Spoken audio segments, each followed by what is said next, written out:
Salut à tous et bienvenue sur Craps Code. Dans cette vidéo, nous allons passer à l'étape suivante de notre projet en architecture microservice avec Nest.js, c'est-à-dire la configuration et le lancement des premiers services. Ensemble, nous allons voir comment organiser les différents microservices dans un projet, comment configurer les fichiers main et les modules de chaque service et enfin, comment démarrer de façon indépendante ou coordonner les différents services d'un projet. Sans plus attendre, nous allons commencer avec le premier service de notre application RH Corp, qui est le service de gestion des employés, qui est censé répertorier toutes les fonctionnalités destinées à la gestion des employés.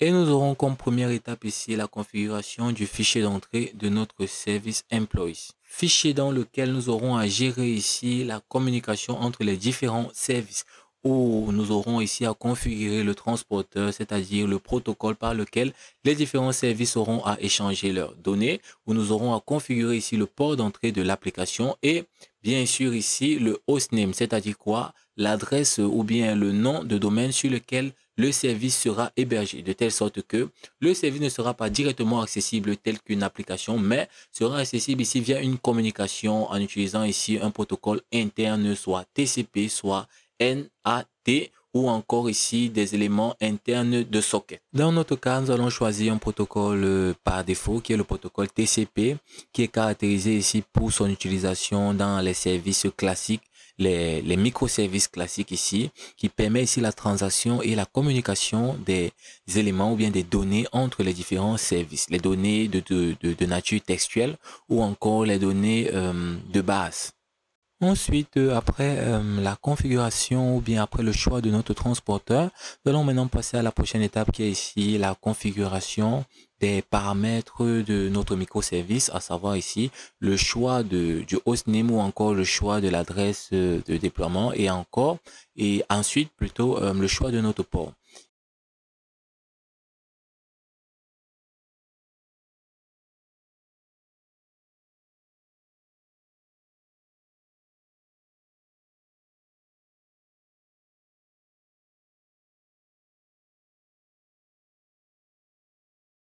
Ensuite, après la configuration de notre microservice, il faudra maintenant renseigner ce dernier au niveau de notre API Gateway ou encore au niveau de notre passerelle pour savoir quelle est la correspondance de port, quelle sera sa correspondance de port pour permettre son accessibilité.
Une fois que tout est bon, nous allons maintenant passer au démarrage du projet, c'est-à-dire le démarrage de l'intégralité ici des services de notre application microservice qui se fera avec la commande pnpm start.